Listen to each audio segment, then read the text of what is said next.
guys, andito kami sa may along labas po ng subdivision guys. Meron kaming nagbanding-banding kaming pamilya. Ito lang, simpleng bandingan lang kami guys. Ito lang guys. Medyo katuwaan lang. Budget lang guys. Ito guys.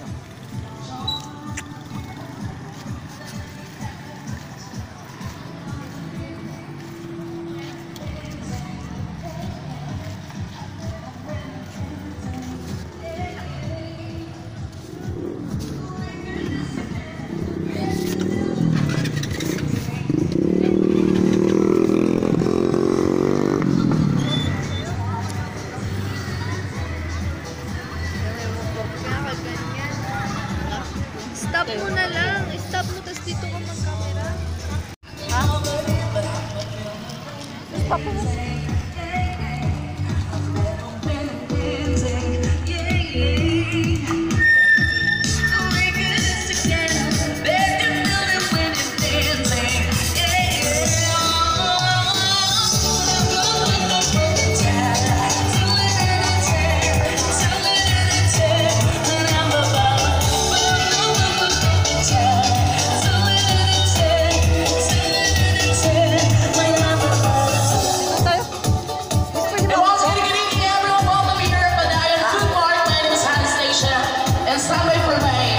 For tonight, Johnson. So shy. So, ito yung jacket mo. Umupo kayo dyan. Umupo dyan.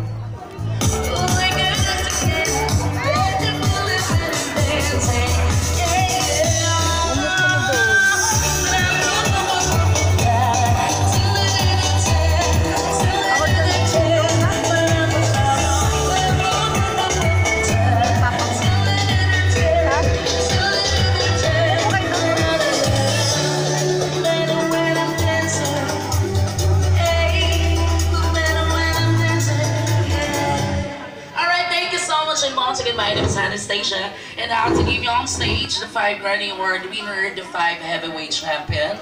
Oh, sorry. Hello guys! I'm going to welcome here at Padayon. Mamaya pwede kayo makiawit sa amin tapos mag-request ng song ha. So for the meantime, mabuka muna kami ng lalamunan tapos mamaya tawagin ko pa yung mga makakasama ko para mas muli na masayang gabi. Yes. Sa comedy night, gawin lang natin good vibes ang gabi. Sige, sige.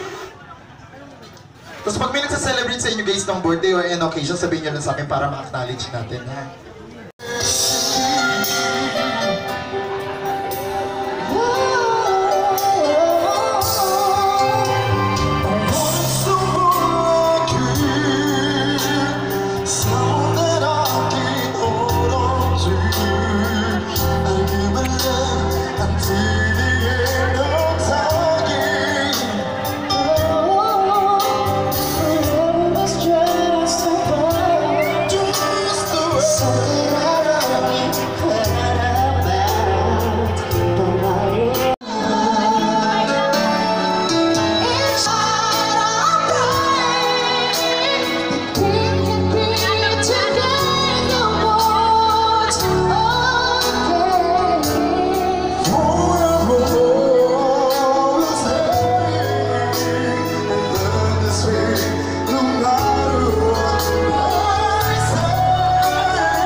Si DJ.